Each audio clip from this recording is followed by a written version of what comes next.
Hello കൂട്ടുകാരെ, നമ്മളിന്ന് cooking video ഒന്നുമല്ല. ഞാൻ മുളകും മല്ലിയൊക്കെ മേടിച്ച് പൊടിപ്പിക്കാൻ കൊണ്ടുവന്ന് കഴിഞ്ഞ് പൊടിപ്പിച്ചതിൻ്റെ ഒരു വീഡിയോ ആണ്. ഞാൻ അപ്പോൾ അത് നിങ്ങളെയും കൂടി കാണിക്കാമെന്ന് വിചാരിച്ചിട്ടാണ്. അപ്പോൾ നമുക്ക് വീട്ടിലിങ്ങനെയൊക്കെ നമ്മൾ വാങ്ങിച്ച് ഒന്നിച്ച് പൊടിപ്പിക്കുകയാണെങ്കിൽ നമുക്ക് കെമിക്കലൊന്നും ചേർക്കാതെ നല്ല അടിപൊളിയായിട്ടുള്ള പൊടികൾ കിട്ടും. അപ്പോൾ മല്ലിയൊക്കെ കഴുകി 2-3 പ്രാവശ്യം കഴുകി പെട്ടെന്ന് കഴുകിയെടുക്കണം.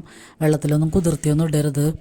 മല്ലിയൊക്കെ പെട്ടെന്ന് ഒരു 2-3 പ്രാവശ്യം കഴുകിയിട്ട് നമുക്ക് വെള്ളം വാലണ അരിപ്പ പാത്രത്തിലിട്ട് വെച്ച് കുറച്ച് കഴിഞ്ഞതിന് ശേഷം നമുക്ക് പേപ്പറോ അല്ലെങ്കിൽ കോട്ടൺ തുണി എന്തെങ്കിലും ഉണ്ടെങ്കിൽ അതൊക്കെ വെയിലത്തിട്ടിട്ട് നമുക്കിങ്ങനെ പരത്തി കൊടുക്കാം.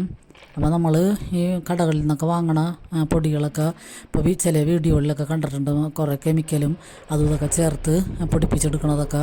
അപ്പോൾ അതൊക്കെ നമുക്ക് ഹെൽത്തിനൊന്നും ഒട്ടും കൊള്ളില്ല. അപ്പോൾ നമുക്കിതൊക്കെ നമ്മൾക്ക് വീട്ടിൽ ചെയ്തെടുക്കാൻ പറ്റിയ സംഗതികളാണ്. പിന്നെ വേറെ കുറേ എല്ലാം നമുക്ക് ഇങ്ങനെയൊന്നും ചെയ്തെടുക്കാൻ പറ്റില്ല. അപ്പോൾ നമുക്ക് ചെയ്തെടുക്കാൻ പറ്റിയ ഇത്തരം നമ്മുടെ വീട്ടിൽ ഉപയോഗിക്കാൻ പറ്റുന്ന പൊടികളൊക്കെ നമ്മളിങ്ങനെ തന്നെ ചെയ്തെടുക്കണതാണ് ഏറ്റവും നല്ലത്. ഇപ്പോൾ ജോലിക്ക് പോണ അമ്മമാർക്കൊക്കെ ആയാലും അവർക്ക് ഒഴിവുള്ള ദിവസം, ഒരു വെയിലുള്ള ദിവസം തന്നെ രാവിലെ തന്നെ ഇത് കഴുകി വെയിലത്തിട്ട് കഴിഞ്ഞാൽ വൈകുന്നേരം ആകുമ്പോൾ പൊടിപ്പിക്കാൻ പറ്റും. പിന്നെ ഇപ്പോഴൊക്കെ ഈ സീസണിൽ പൊടിപ്പിച്ച് വെക്കണതാണ് എപ്പോഴും നല്ലത്. അപ്പം നല്ല വെയിലുണ്ടാവും, ഇതിനൊന്നും ഈർപ്പമില്ലാതെ നല്ല പെർഫെക്റ്റായിട്ട് നമുക്ക് ടിന്നിലാക്കി സൂക്ഷിക്കാൻ പറ്റും. അപ്പോൾ ഞാനെപ്പോഴും 2 കിലോ മല്ലിയും 2 കിലോ മുളകും മേടിച്ചിട്ടാണ് ഒന്നിച്ച് പൊടിപ്പിക്കുന്നത്. അപ്പം നമ്മളെപ്പോഴും കുറച്ച് കൂടുതൽ പൊടിപ്പിക്കുകയാണെങ്കിൽ കുറേ നാളുണ്ടാവുകയും ചെയ്യും. പിന്നെ നമ്മൾ എപ്പോഴും ഇതിനു വേണ്ടി മെനക്കെട്ട് നിൽക്കുകയും ചെയ്യേണ്ട ആവശ്യമില്ല. അപ്പോൾ ഇപ്പോൾ ഈ സീസണിൽ പൊടിപ്പിച്ച് വെക്കുകയാണെങ്കിൽ നമുക്ക് നല്ല വെയിലുള്ള സീസണാണ്, നമുക്ക് യാതൊരു ബുദ്ധിമുട്ടുമില്ല. വെയിലത്തൊരു 5 മിനിറ്റ് നേരം നിൽക്കണമെന്ന് മാത്രമേ ഉള്ളൂ. അപ്പോൾ നമ്മൾ ഇടയ്ക്കൊന്ന് ഇത് വിട്ടതിന് ശേഷം ഇടയ്ക്കൊക്കെ ഒന്ന് കൈ കൊണ്ട് തന്നെ ഒന്ന് സ്പ്രെഡ് ചെയ്ത് കൊടുക്കുകയാണെങ്കിൽ എല്ലായിടത്തും വെയിലിൻ്റെ ചൂട് കിട്ടും.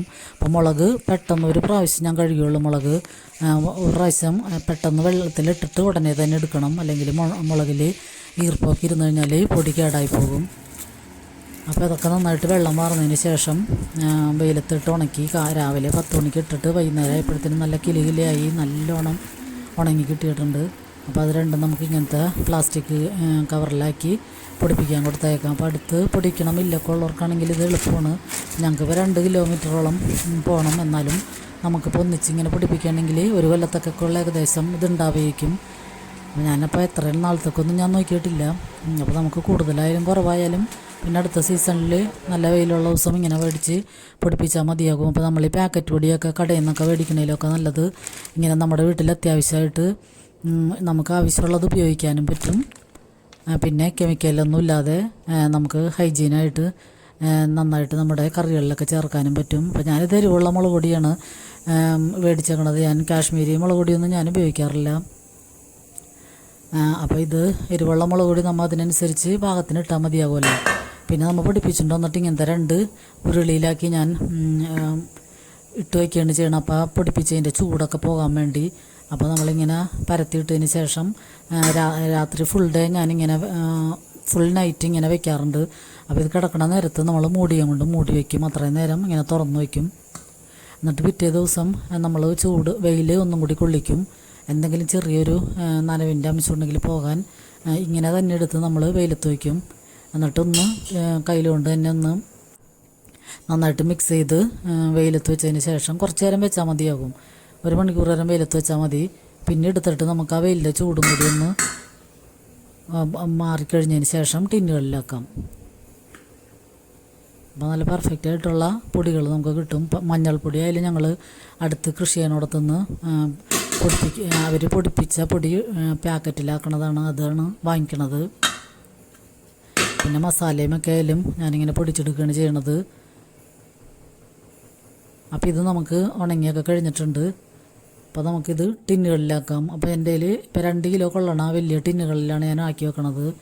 അപ്പോൾ അതിലാകുമ്പോൾ നമുക്ക് കുറേശ്ശെ എടുത്ത് വേറെ ചെറിയ ടിന്നിലാക്കി ഉപയോഗിച്ചാൽ മതിയല്ലോ.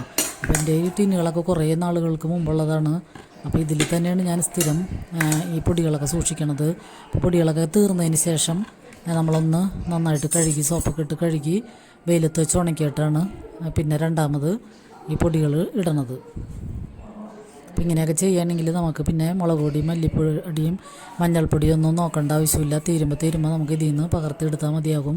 അപ്പം ഇങ്ങനെയാകുമ്പോൾ നല്ലോണം പൊടികളുണ്ടാവും, ഇഷ്ടംപോലെ പൊടികളുണ്ട് നമുക്ക് ഉപയോഗിക്കാൻ. അപ്പോൾ എല്ലാവരും ഇങ്ങനെയൊക്കെ ഒന്ന് ട്രൈ ചെയ്യുക. അപ്പോൾ പച്ചരി ആയാലും ഞാൻ ഇങ്ങനെയാണ് മേടിച്ച് പൊടിപ്പിക്കാറുള്ളത്. റേഷൻ കടയിൽ നിന്നൊക്കെ കിട്ടണ നമുക്ക് 5 കിലോ പച്ചരി വീതം കുറവ് വിലക്ക് കിട്ടുമല്ലോ. അപ്പോൾ അരി ഞാൻ 2 മാസത്തേക്ക് 2 മാസം വാങ്ങിച്ചിട്ട് അതൊന്നിച്ച് 8 കിലോ അല്ലെങ്കിൽ 6 കിലോ അല്ലെങ്കിൽ 10 കിലോ ഒക്കെ ആയിട്ട് ഒന്നിച്ച് പൊടിപ്പിച്ച് പിന്നെ പൊടിക്കുന്നിടത്ത് തന്നെ വറുത്തും കിട്ടും. അപ്പോൾ നമുക്കത് ആ പൊടി കൊണ്ടുവന്ന് ഒന്ന് ചൂടൊക്കെ മാറ്റി ടിന്നിലാക്കി വെച്ച് കഴിഞ്ഞാൽ നമുക്ക് അരിപ്പൊടിയുടെയും ഉപയോഗിക്കാൻ പറ്റും. അപ്പോൾ ഇത്രയും ചെറിയ കാര്യങ്ങളായാലും നമ്മൾ വീട്ടമ്മമാർ ശ്രദ്ധിക്കുകയാണെങ്കിൽ നമുക്ക് കുറച്ചൊക്കെ കെമിക്കലൊക്കെ ഇതിൽ നിന്നൊക്കെ ഒഴിവാക്കാൻ പറ്റും. എപ്പോഴും നമ്മൾ ഈ പാക്കറ്റ് പൊടിക്ക് വേണ്ടി പോകാതെ ഇതുപോലുള്ള ഇത്രയും കാര്യങ്ങളൊക്കെ നമുക്ക് തന്നെ ചെയ്യാൻ പറ്റും. പിന്നെ മസാല ആയാലും ഒക്കെ മേടിച്ച് പൊടിപ്പിക്കുകയാണ് ഞാൻ ചെയ്യാറുള്ളത്. തീരാണെങ്കിൽ മാത്രം ഒരു പാക്കറ്റ് വാങ്ങുള്ളൂ. അപ്പോൾ ഈ വീഡിയോ ഒക്കെ എല്ലാവർക്കും ഇഷ്ടമായെന്ന് കരുതുന്നു. ഇഷ്ടമായാൽ ലൈക്ക് ചെയ്യാനും കമൻറ്റ് ചെയ്യാനും സബ്സ്ക്രൈബ് ചെയ്യാതെ കാണുന്നവരുണ്ടെങ്കിൽ സബ്സ്ക്രൈബ് ചെയ്ത് സപ്പോർട്ട് ചെയ്യണേ. അപ്പോൾ എല്ലാവർക്കും നന്ദി.